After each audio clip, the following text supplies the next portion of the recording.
Good evening, everyone, and welcome to our Alexander Clark Lecture Series. This is an annual event in which we honor the contributions of Alexander Clark that extend well beyond Muscatine, Iowa. My name is Naomi DeWinter, and I serve as president of Muscatine Community College, and I'm also a member of the Alexander Clark Foundation Board. The Alexander Clark Foundation Board involves our president, Jay Brady of Stanley Consultants, community leaders Dan Clark, Kent Sissel, Melanie Alexander, who's here from the Muscatine Art Center, Kirk Thompson of Rule and Rule Realtors. This year, we celebrate the 200th birthday of Alexander Clark. And of course, we also celebrate the momentous occasion 160 years ago, during which Alexander Clark won a Supreme Court decision that allowed his daughter Susan to attend Muscatine Public Schools. Susan then went on to graduate from Muscatine High School with honors in 1871. Mr. Clark rose in leadership roles in politics, in his church, and in our community, and we will learn more about both of them from our speakers tonight. So I'd like to introduce you to our two important storytellers this evening. Rochelle Chase. And Rochelle was our speaker for our lecture series in 2018, but she's been back to Muscatine many times since then.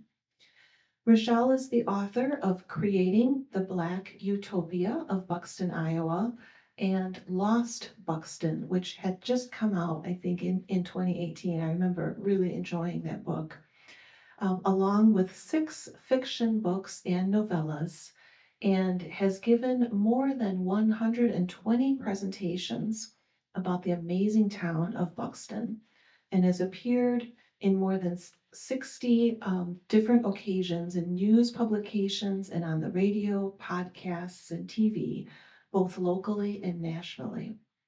Additionally, we're looking forward to her new historical fiction book for middle grade students and adults, I'm sure, The Time I Was Susan Clark, which is currently in production. She has launched a Substack column called Reading with Rochelle, where she shares books that bring significant history to life. Rochelle is also a freelance journalist whose work has appeared in National Geographic, USA Today, Iowa History Journal, and in the Des Moines Register and Iowa Starting Line, where she was a columnist and reporter. In 2020, Rochelle launched a nonprofit, Uniting Through History, and invites all to join their monthly history book club for adults. Now, Siennan. Siennan Jones is a current MFA candidate in playwriting at the University of Iowa Playwrights Workshop, who writes humorously distorted plays that venture through the repercussions of capitalism on our bodies, minds, nature, and communities. Informed by aspects of inheritance, history, and consumption, her plays desire for the presence and existences of Black people within the impacted past, fervent present, and imaginative future. Recent awards, fellowships, and commissions include the Hustle Award, Tennessee Williams Scholar in Playwriting, Iowa Arts Fellowship, Norman Felton Playwright Fellow, Iowa Economic Development Artist Grant, and she is also commissioned to perform and write a play called Barber Men. If you were here last summer, you would have enjoyed the first reading of that play, and I know we're looking forward to the full play performance later on this summer, also at the college. She'll tell you more about that. We will have both of our Excellent storytellers speak individually about their different projects, and then Jay Brady will provide some moderated Q&A. Then we invite you to join us for a delicious reception and ask questions of our guests and mingle with each other as well. So please help me welcome Rochelle and Sienna. So what you are about to see is a brief clipping from the reading of Barbara Mann, the Alexander Clark story, which is the play that is meant to capture the accomplishments and day-to-day life of Alexander Clark, commissioned through Muscatine Art Center, Iowa Art Share, and Global Education at the Stanley Center. Steam has filled the spin. There's been a man who had that hot water. He rolled that hot water. He was that hot water. Came on a boat that breathed that hot water. Stephen G. Dugan, George Washington on the Mississippi River, cutting through the river. He was cutting on the river, cut down to Bloomington, 1842. Who would have thought? I mean, I might have knew when he was in the board of that boat, he'd be bringing that hot bread too. Steaming. Such a heated scent on him. And walk through the crowds and boil them up. If you're walking out like smelling like something fresh, hot water, opening things right on up. Ports, right here at Bloomington, Iowa. Muscatine before Muscatine was Bloomington, Iowa. A headstone pushes forth from the steam. Yes, bringing it up, bringing it all up. And ain't none of this ghost business. No, this really here, this is present business. You understand? Iowa, a territory since century turn, with slavery illegal as parlay of the Missouri Compromise, admitted to the Union in 1846 as a free state. But the era of freedom, like in many places, was not more than just that. There. The Act to Regulate Blacks and Mulattoes, 1838. That legal mechanism, that barrier. It won $500 and some court-issued freedom papers just for entry, let alone upon admission, wouldn't be all aboard the rights restriction roller coaster. Voting, education, military service, interracial marriage, testifying in a court against a European American, all inaccessible and illegal to the Black people migrating to Iowa. Regulation. That word. Exists to maintain authority, uphold power. Then they're going to turn around and call that regular. Makes wonder, I think, about the place that the drive for change comes from. The thought of legacy and revolution. That's nice, but I think it's almost always personal. And in that sense, it got a little bit more love to it. Passion, ambition, care, humanity, persistence, tribulation. The sound of a determined axe chopping into a tree. Barbara Mann mines chopping into a tree with his blade.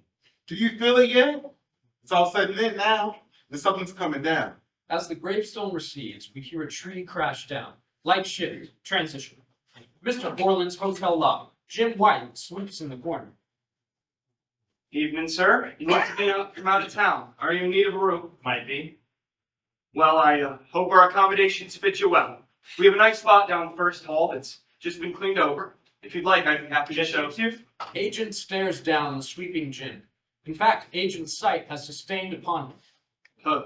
Pardon? Working? Just you and that boy right there? How about I see you to your room, sir? You got a name, boy? He's just working. He's not even a name.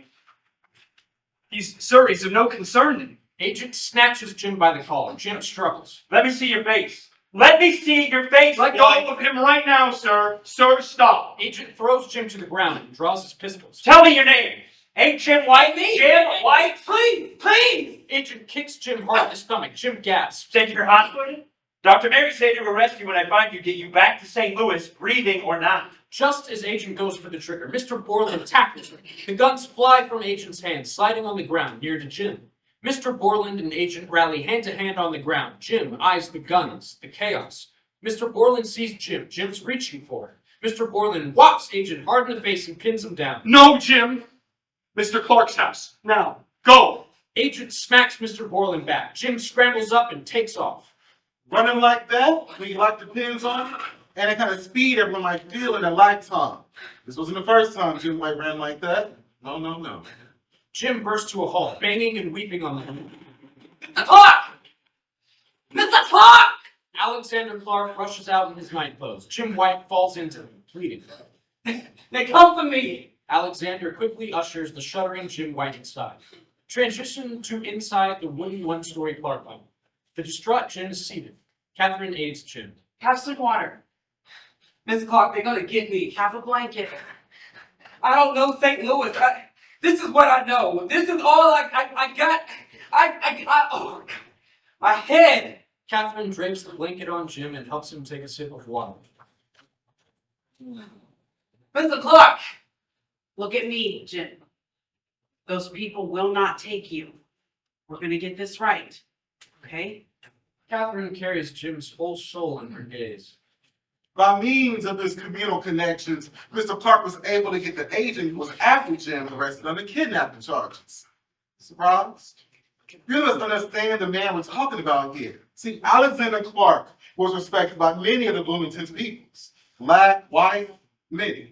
From the early points of his time since moving there, he had positioned himself a savvy businessman and investor, in addition to his abolitionist, civil, and suffrage work.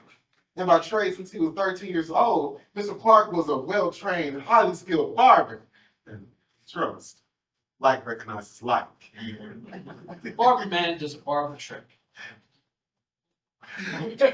Had his own shop in Wilmington and everything. Just a young man in his 20s, cutting the hairs of notable politicians, news editors, and, well, everybody, really. He also owned land, whose timber he sold to the steamboats in the Mississippi. And he farmed. Yes, and he was a lucrative towards his investments in his community.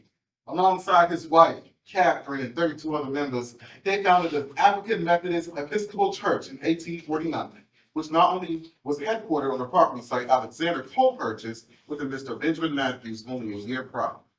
He was a layered man, especially for his time. Jim White is led out in handcuffs under a spotlight.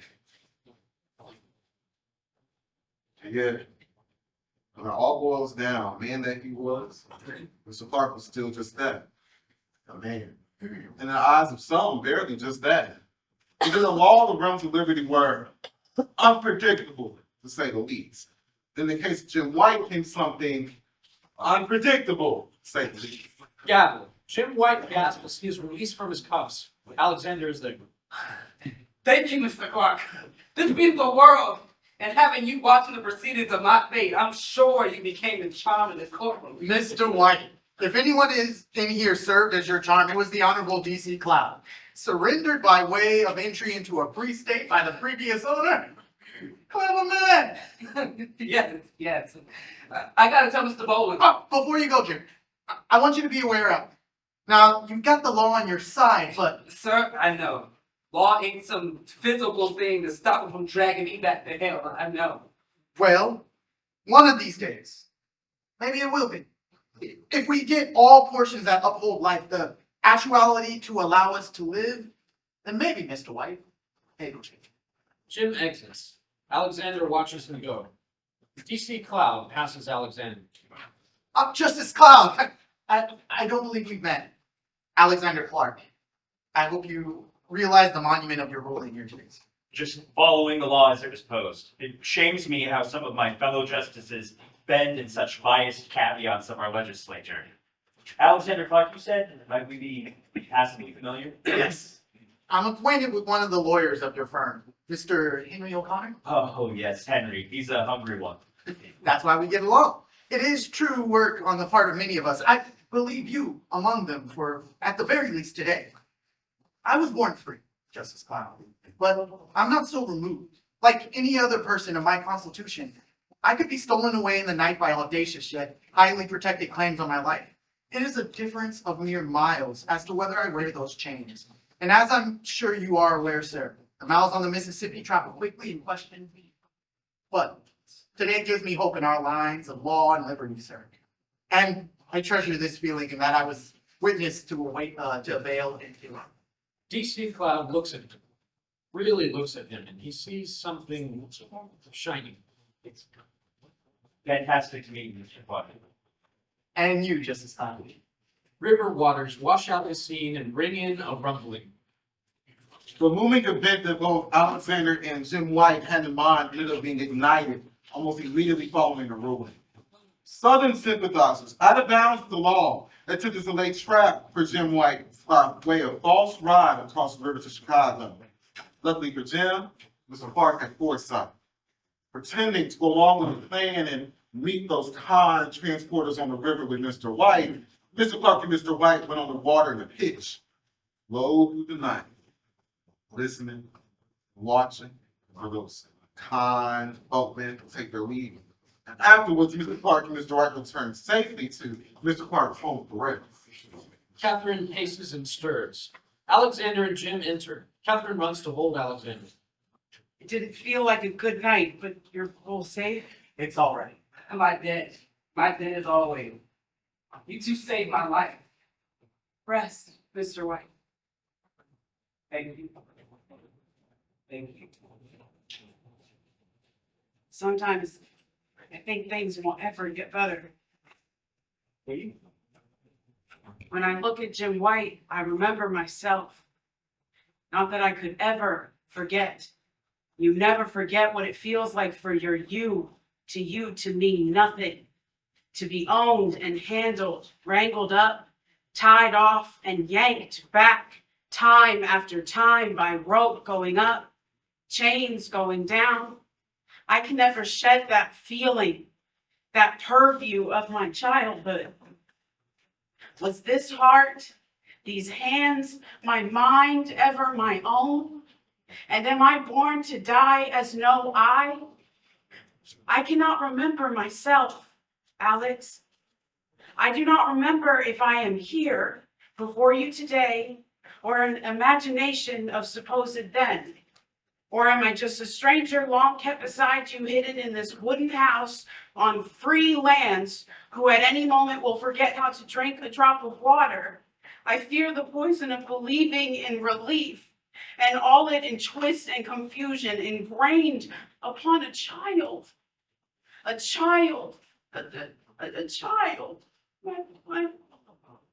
Oh, Alex. He holds her. I think I am Jim White. Tightly, he rocks. You are Catherine Griffin Clark.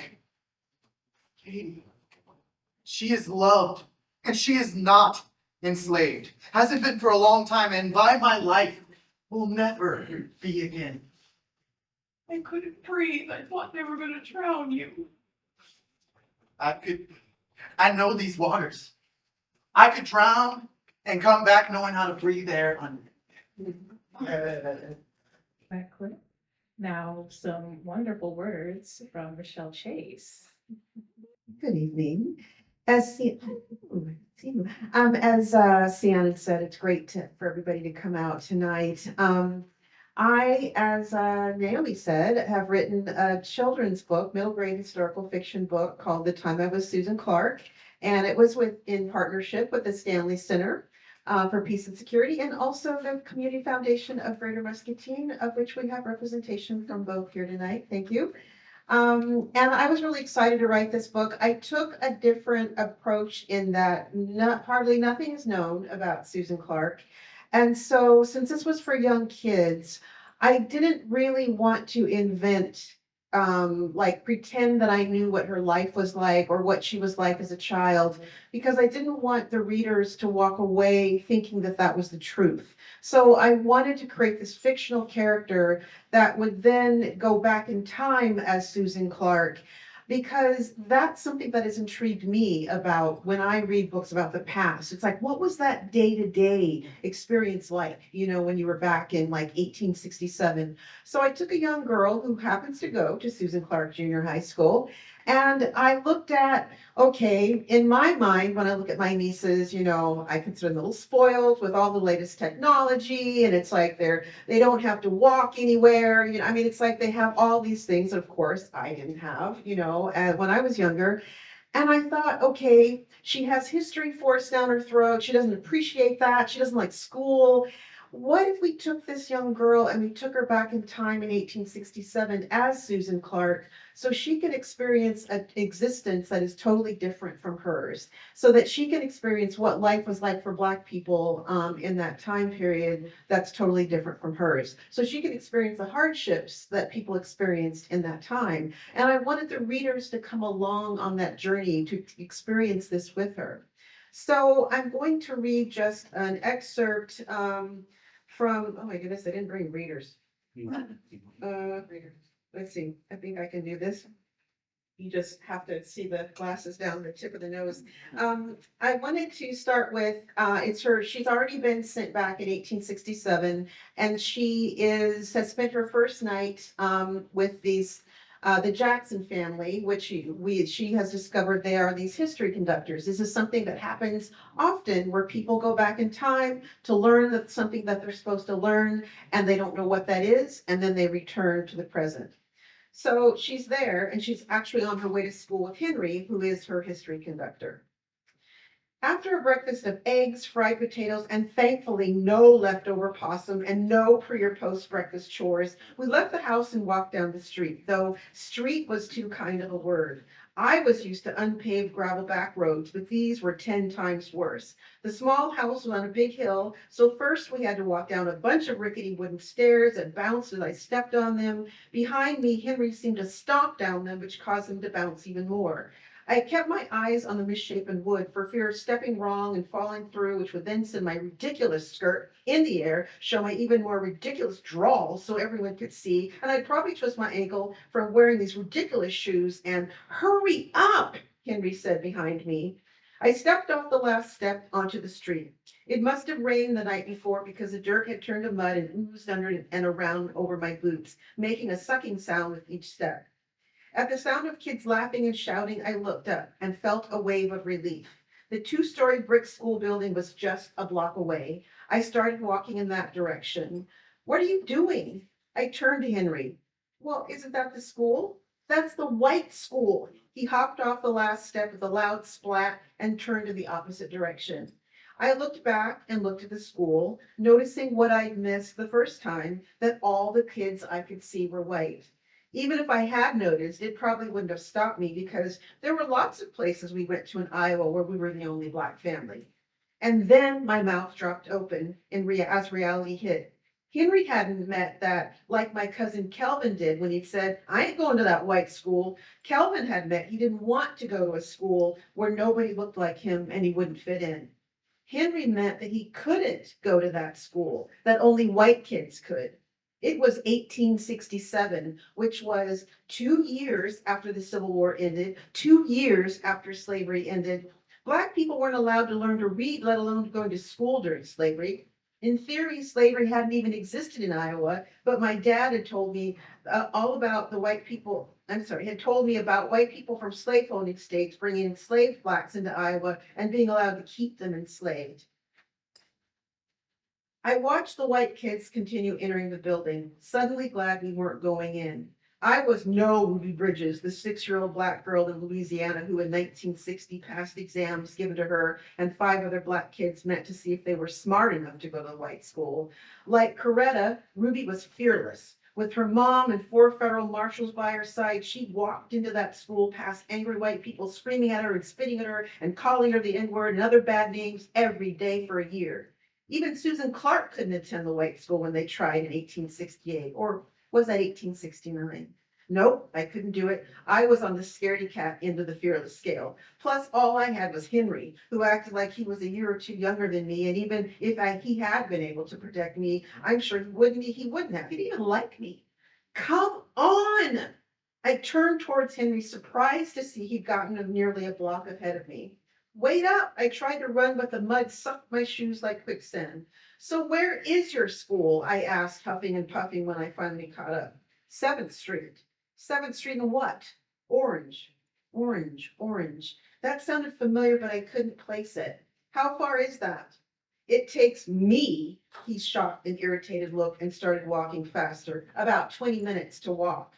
20 minutes? I couldn't remember walking 20 minutes to get anywhere other than with Rosario around the mall. Anything over 10 and my parents would drive me. I squish-squashed my way alongside him. I looked at my watch, squinting and holding it at different angles, trying to see if it had moved, and it hadn't. It still said 12. So, okay, tell me everything you know about Alexander Clark. He snorted. Mr. Clark is a great man. I can't tell you everything in 20 minutes. Then tell me the parts I need to know to get home. How would I know that? Well, aren't you a history conductor? Yeah, but I'm no fortune teller. Well, then tell me how you're going to help me. I help you with the rules, help you get around so you can figure out what you're supposed to learn, what you're supposed to be learning. How was he supposed to figure that out? So then they go on and they keep, bickering back and forth until she gets to, I'm going to skip a little part here, until they get to going to downtown. So we turned onto Second Street and we're coming to an intersection leading to what I guessed was downtown, only it looked a lot busier than my downtown. White and a few black men directed horses, pulling carts full of vegetables and furniture and wood and barrels filled with stuff. Horses and carts and carriages lined the street instead of cars. The street was still wide and muddy, but there was no stoplight or stop sign in sight. Women in long coats with long skirts peeking from underneath them, and men in old-timey suits and funny hats walked along old wood sidewalks. I looked at the buildings, which kind of looked looked the same, but in different sizes, and were so old-fashioned looking. I couldn't tell if they still existed back home. Signs advertised paint stores and furniture stores and shoe stores and books, 2 bookstores. I walked towards the closest one. Where are you going? Asked Henry. We're going to be late for school. I stared at the sign in the window. Burnett's Bulletin of New Books, and glanced at the titles. Henry V and his court. Neighbors' wives. That sounded like Real Housewives, but the cover showed white soldiers wearing blue uniforms and carrying long rifles, so I guess not. David Copperfield, a musician my family took me to see on a trip to Las Vegas, but obviously not that David Copperfield, because this was by Charles Dickens. And the magician David Copperfield was old, but not 200 years old. It was kind of cool to walk inside, and it would be kind of cool to walk inside and see what other books people were reading in 1867, and maybe touch a cover to feel how a brand new book here, but 157 years old in my time, would feel. We have to go, Henry said. Maybe this is what I need to learn, since you can't tell me. I glared at him only to see that he wasn't looking at me. Instead, he was looking at the people who stood surrounding us. I glanced at them too. They were all white, still standing and staring at us from both ends of the sidewalk. Some were curious, but mainly looked angry, and only a few walked past.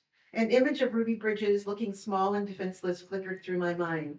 Henry jerked my arm, yanking me off the sidewalk and into the street, nearly knocking me into the mud. You really are dumb. What are you doing standing on that sidewalk, blocking the way of white people? My heart was racing, though I didn't know whether it was from the shock of Henry nearly knocking me into the mud or the thought of what could have happened. I'd forgotten that black people weren't allowed in a lot of stores and were supposed to get off sidewalks to let white people pass. Not only in this time, but way into the 1960s.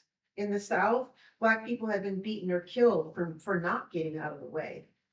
I will tell you about Mr. Clark, said Henry, before you get Susie killed.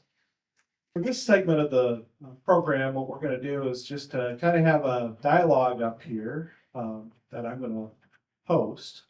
And it's going to be kind of free-forming discussion about the creative process that our 2 guests have followed and how they relate this historical storytelling to modern times and vice versa. This will take about 15 minutes or so to go through this, and then we'll open up for questions from the audience. So, do you want to make any opening remarks? Or do you want to just go right into questions? Right into questions, okay. So I'm going to ask these questions to both of you, and then you can respond in turn. But how did you come up with the way or the idea to tell the history? Start with you this time, Michelle. Yeah, I think, as I was mentioning that, I really kind of looked at what would I want to know?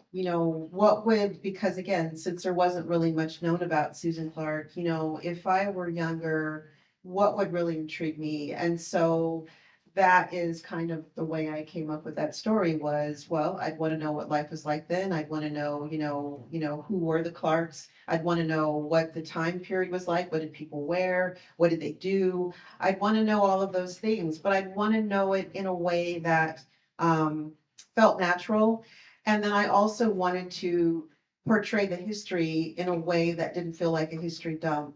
I hope with that excerpt that it was kind of woven into what they're doing. It's woven into the scene and hopefully is not something that feels like, oh, let's take a little pause and just learn about history. So that's really the approach I was taking is how can I weave in the history of the time in a way that is interesting. And we did have a false start because the beginning, I did do it more as a nonfiction book for kids, talking about kind of things that were happening around that time. And I realized, oh my gosh, kids are gonna like fall asleep and they're not gonna like this book. So then that's when the fiction idea came up.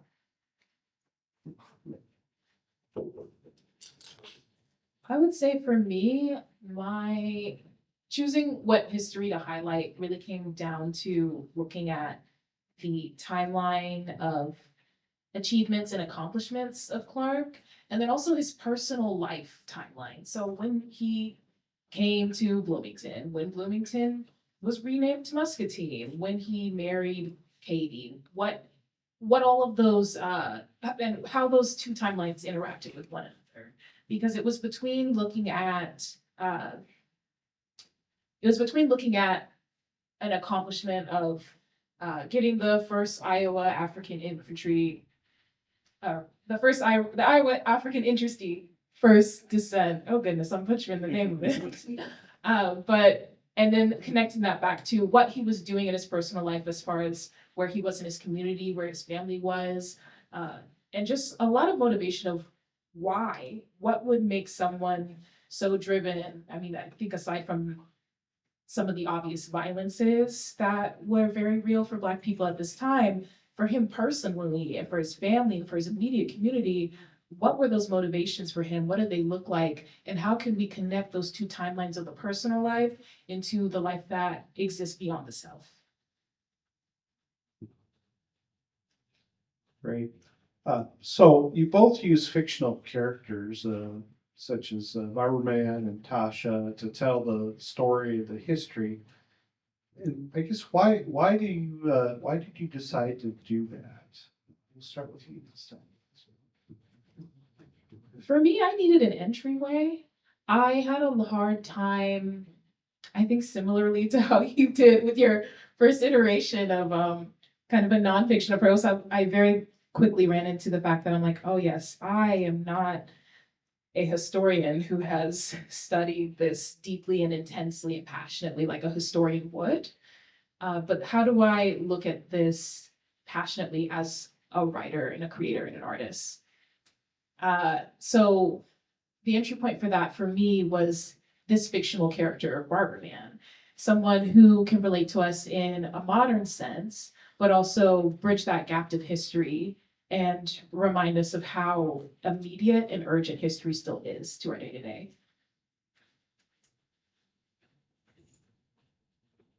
Yeah, I think I already answered that question. I don't know that I have anything to add other than, like I said, it just felt like Tasha was to me the perfect character to be able to relate to young kids today. I was hoping that not being a young kid today.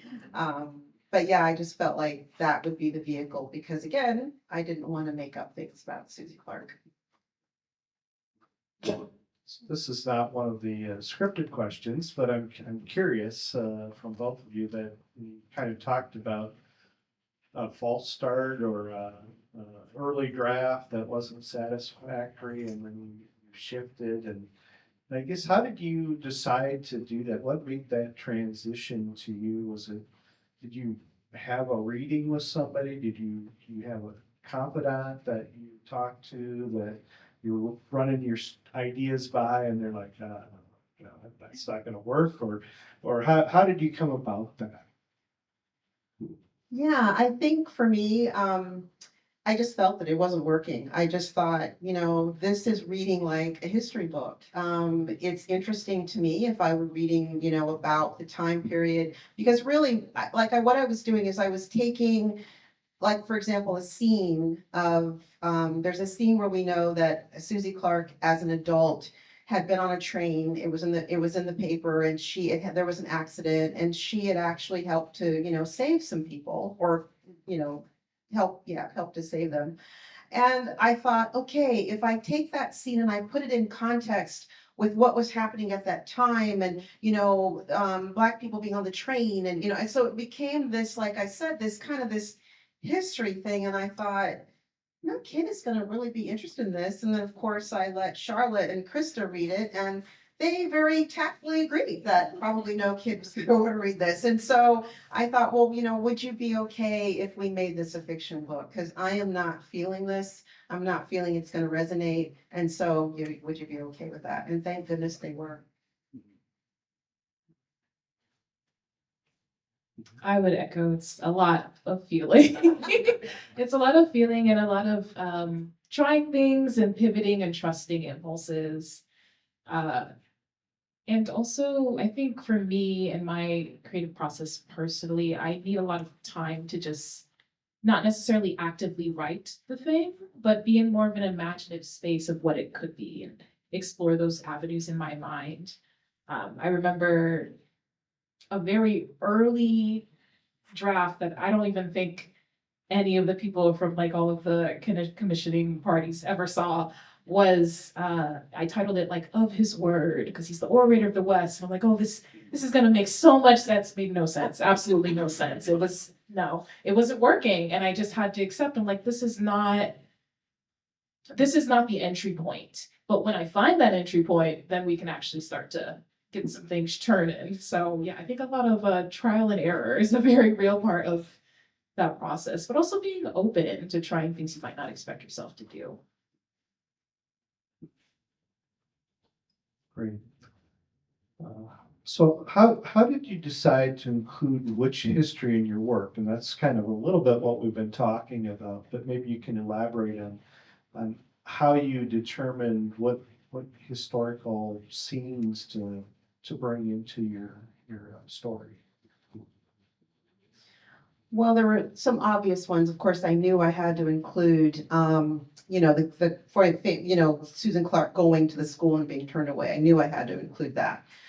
So some of it was like, okay, where do I weave these in? What makes sense?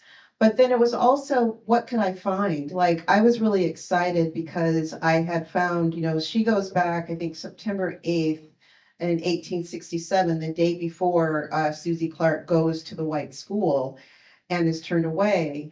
And I thought, well, let me research the newspapers, what was happening on that day in 1867. And I was really excited because I found that there was this poet by the name of Bell, who was actually going to be at Tremont Hall on September 8th, that night before, and Alexander Clark was introducing him, and I'm like, oh my gosh, and I got so excited, and I thought, oh, I can weave this in, and this is when, Tasha, is going to be going with the family, and I have like real things that they said, and so I thought, okay, I have to weave that in. Just like Cianon had the Jim White story, I thought, okay, that was something that was really well documented. It was something that I had detailed, story of what had happened. And I thought, okay, how do I weave that in? I thought, well, that's kind of a swashbuckling tale that Henry would like. So I could see him as they're walking to school acting this out and like, oh my gosh, and then he does this and he does that. And he's like, doing this. And that was a way to kind of convey that. So I was looking for ways of historical things that I could find and then that excited me and I thought would excite the characters.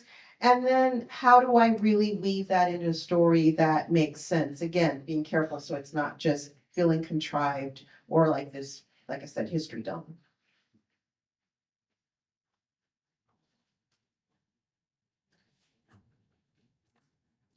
I think my answer to this definitely goes back to talking about the timelines and seeing those alignments, but I'll say specifically from the clip that we all just watched, with that case of Jim White. And yes, all of the documentation of that was very, very helpful. Uh, but seeing this active case of a formerly enslaved Black man in a free state, vying to protect his freedom on these new lands, and then seeking that help from Alexander Clark and the Clark family, being remet by that danger, not only for Alexander, but more so, I had to focus on Catherine Clark at that time. Because what the timelines revealed to me was at the time that this Jim White scenario was happening, Catherine soon learned that she was pregnant with their first child. So that awareness of an immediate future for your personal family, not only your community, like that extension for me echoed throughout the rest of the script. Like, where were more of those moments where I can draw back these pivotal historical events to the lives of the family and the family members, and how can I use that to really highlight this is their reality, these were real people, these were their stakes, this was what they had to lose, this is all the things they dreamed to gain. And that was just I'd say a crux to my angle, I suppose. And hopefully it worked. I mean, hopefully it's working.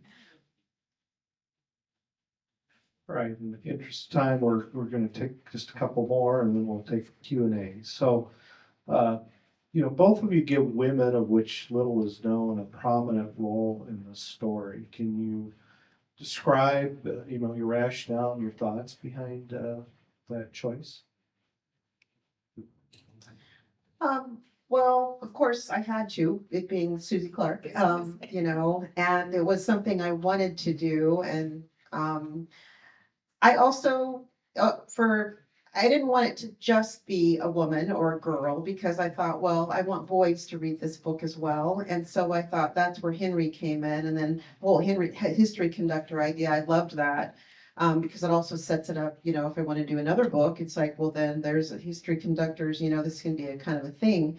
But I think, again, having this, I was excited that it would be Susie Clark would be the central character, and I could kind of get into the interior world of a young girl, again, in a way that I was hoping was kind of relevant today. But yeah, I really didn't have a choice in that, because it was just by default. Of course, that's what it's going to be. It's going to be a female. I will say as a spoiler that when I watched your reading of your play, I loved the personality that you gave Catherine. I loved the interaction with her as her relationship with Alexander, and you really brought that intimacy and that Black woman spirit like really alive in your portrayal. So I want to give you kudos for that. Thank you so much. You never do anything alone. And with this commission, I remember the wording being a play that tells us the life and accomplishments of Alexander Clark. And I felt very daunted by that for a while.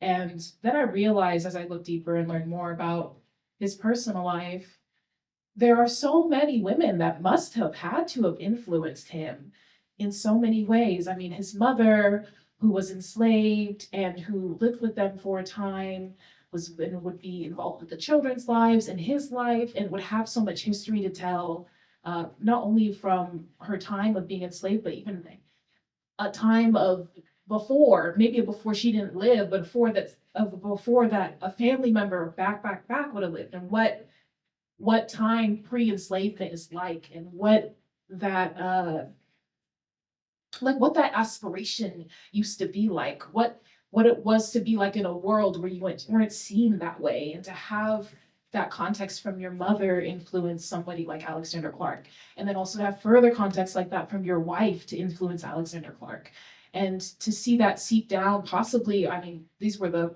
creative interpretations I made as I was working through the limitations of archival materials.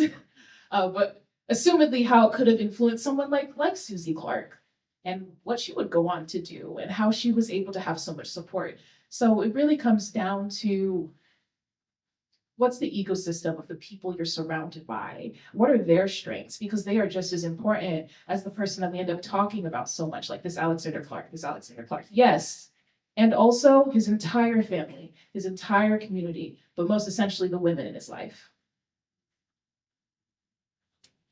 Thank you for sharing so much. So I think let's open it up for questions from the audience. Maybe I don't know, Nomi, do we need a mic for the audience or just yell loud? Let's try it loud. First of all, thank you so much for keeping the story and keeping that torch shining with this, like you said, community, right? Not just Parker Club. Rochelle, I want to ask you a question. There was a segment of what you read tonight that just really resonated, and it was when the girl who is back in time is looking at the 1860s through her lens, and she has this light bulb moment. Oh, he's not talking about, oh, that white school, but this white school. And what I just thought about that with where things are today, and there's continued history since that time of redlining in this community and the divides that were established. And what brought you to that moment of writing that and thinking about how that girl Tasha would see her world and how that light bulb would go off for her? Well, again, I think it was really a matter of trying to show young people that are reading this book to get them to get it, because I think so many times when we're reading history as a child, textbooks, well, they don't have textbooks anymore, showing my age. Yeah, did that again. Exactly. In the first version of that chapter, I had them reading textbooks. It's like, Rochelle, nobody's reading textbooks anymore.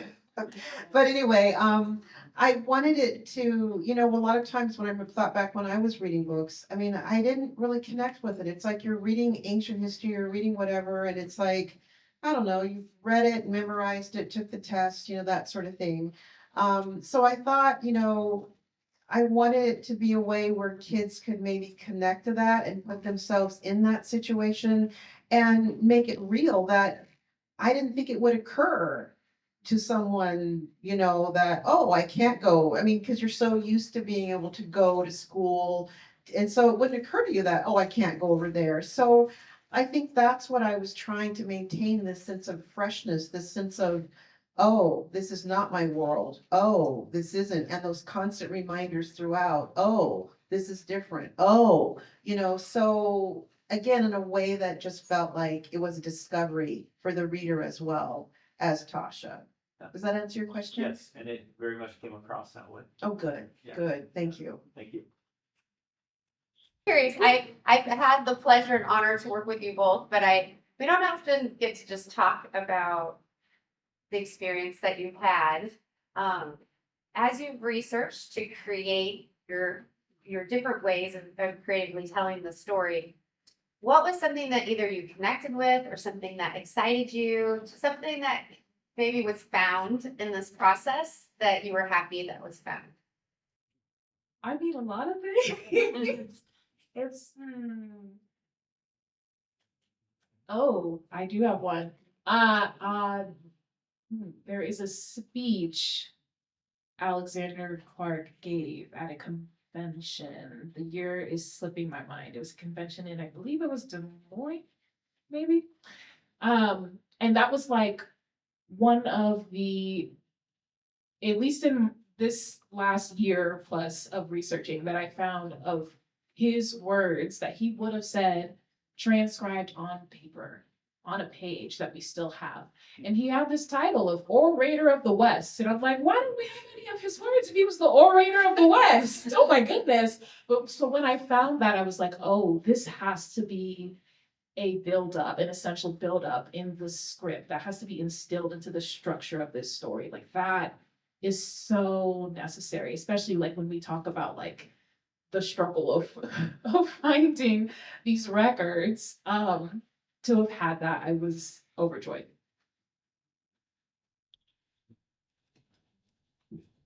I don't know, of course I mentioned Belle, but I think it was just as I would, first of all, it didn't feel like it probably, but this book actually was fun to write, and usually I don't like the writing process. What is the expression I always say, that I hate writing, I love having written, and that is very true. I keep forgetting who said it, but this was the first book that I really, it for some reason was coming together. And as I would research, like, okay, what did people wear? What was happening that day? Or what did the downtown, Muscatine look like? And I would find these little jewels. I would find like the sign that she sees in the window. I found that in a newspaper. I'm like, oh my gosh, it lists the books, and I researched the covers. And so it's like, it was just finding these real things. I would get excited every time I found these little nuggets of something that really happened, and thought of a way of how can I weave that in to her day-to-day experience. So it was those things. And then also researching like the classroom scene when she's at the black school and the teacher has to, in a sense, do this code switching thing, which they did, where, you're teaching the kids Black history. Gee, this is kind of similar to today, isn't it? Where you're teaching kids Black history, and then the white administrator comes in and also has this kind of condescending attitude, and you immediately switch up, like you were talking about something else, and the kids do it as well. And this was something very real. Of course, I don't know if it happened at that school, but it was something that was happening at that time. So my point is, I just love finding these tidbits, and as I would research a scene or a thing and just find some real nugget and turn that into something that worked in the story, at least hopefully worked in the story. I'll just say, Sienna, that we appreciate you going on this sort of adventure with us, and such a kind of like leap of faith. And um, what I really love is the way that you did weave in the voices of the women. We get so caught up in like what's documented, what do we know for sure, and trying to be maybe a little too academic, when this is also a great, like, using a more creative process is also a great way for people to get hooked on the story and to start to, just internalize it. So, and I know, Rochelle, that you're doing the same. I'm just not part of your process, but I'm just grateful that you took this leap with us. So. Because it was a little, like, we sort of have an idea of something we want to do, but we don't know how. Thank you for being creative. Question. Hello, ladies. Thank you so much for this. I, as an educator, and I'm a new educator, I teach an African American lit class and English 10. And the topic of Black History Month this week has been Black History in Iowa, including Buxton and the Clark family. What is one thing that you would suggest for me that I could take back to my class tomorrow and say, this is what you need to know about? Sorry, and and you may have already said it, but I'm open to you repeating it to me. What is something I should take back to my classes tomorrow and say, this is something that you need to know about Muscatine, the Clark family, or just one thing that I can take to them? What would you recommend? And your students are how old? They're high schoolers. So they're 10th, 11th, and 12th grade. But she's reading the Susie Clark picture book, so don't limit Oh, yourself. that was yesterday. We read the entire children's book and in our 4-hour African American reading yesterday. Yeah. So yeah, they are reading even 3rd grade book. Right. It can be anything. Excellent question. I'm glad to know they're high schoolers, because what, I don't think I otherwise would have said this. And even for high schools, this would be, it's kind of a denser text, but from the Clark versus Board of Education, Iowa Supreme Court ruling. There's documentation of each of the judges that had ruled on that case. And because they always have to submit like a final statement as to why they voted one way or another. And it's in like 19th century, also like legalese. So that's kind of the barrier of it. But not totally, it's still understandable, I think. But when I sat down, and it took a while, but when I sat down and I read those statements submitted by all the judges from that court case, I found it very eye-opening, but also unsurprising of how they articulated which way they voted, especially for not only the Supreme Court case, but also for the court case that happened prior before it got knocked up to the Supreme Court on the Iowa State level. Because I found that it really reflected a stark reality that I think is still very present today. Of we like to have a mindset of how much we've progressed, and we have progressed a lot, but also there's a lot of beliefs that people hold on to very strongly that we just don't acknowledge and don't talk about. And it's that lack of acknowledgement and talking about it that stifles us like as a whole. And I think in seeing and reading how they came to their positions and some of their justifications around their voting choices, it's heartbreaking, but it's also, I felt like a very necessary step in understanding the complexity of American history too at the same time. So I would recommend it to just read why they voted the way they did each of the times. Love it. Thank you. I think two things come to mind.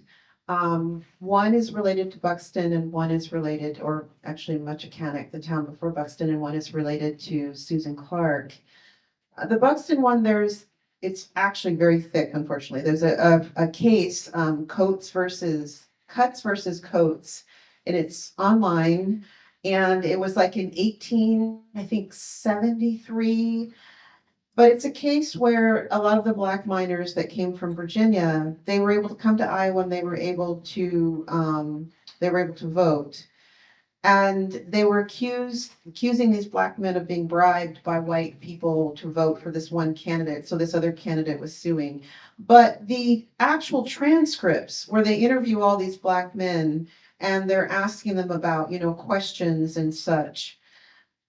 Again, it's this tie-in to when you think about today, there's this like, okay, you must have been unfairly, because somebody else won or because something happened, you must have illegally done something. So we're going to put you almost on trial rather than, these candidates who may be doing some things. But reading those cases, just those testimonies, brings so much of what these people were coming from. There's actually a former Confederate soldier who actually was one of the recruiters for Munchie.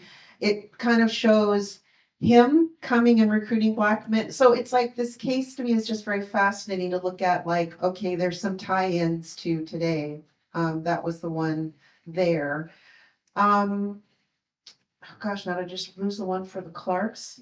Oh, goodness. What was the one for Susie Clark? Okay, I'll tell you later. It was a good one too. Got so carried away with that one. Let me think about it some more. Thank you. The fixing of the title of Mr. Parker, the orator in the West, was there a particular speech, like a seminal speech, a defining speech that led to, media coverage and that, earned term being part of his biography? And then did he spend like more time in the West? That he, clearly he was in Des Moines, Chicago, but as the nation grew toward the West, how far did his voice reach into the like actual geographic west? I'm from Western Iowa, so was he in, Sioux City, in that area, and even across not just this river, but in Missouri? I feel like I can really only answer this in part because the information I do have around how this title came to him was day one, sitting down at my laptop. But I vaguely recall it was a journalist who gave him that title, who heard him speak. I don't remember the specifics as to where or when. We tend to like to do it. Yeah, it happens. But he was just so impressive. I guess he deserved the title. But what was the other part of your question? As far as, about the West, how far west he was? Yeah. I mean, geographically, where would we have been as a country at that time? Not that far out. Yeah. So like that, this was west to them then. So that's my little piece together. I hope that gave some context. Something I should maybe revisit. I remember the other thing I was gonna tell you. Of course, I can't remember, it's in the book and I can't remember the poet Bell's first name, but, when I was researching that, his poems are available online. He was an activist, and at the time that he was in Muscatine, he was actually doing a tour and traveling around throughout the US, and different communities were paying him. Like when he appeared at Tremont Hall, there was a small, like 25 cents, something that people were paying to support his tour. And so you'll see him listed in different cities.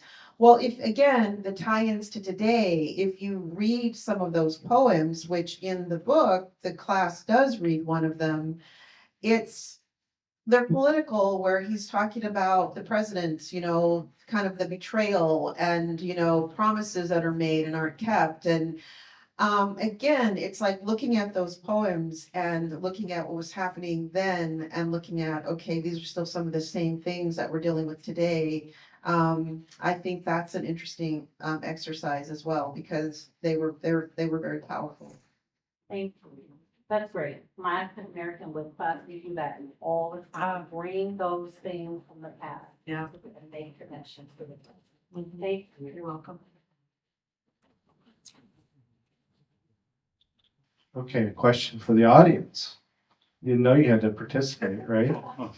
So how many of you read historical fiction? Most of you.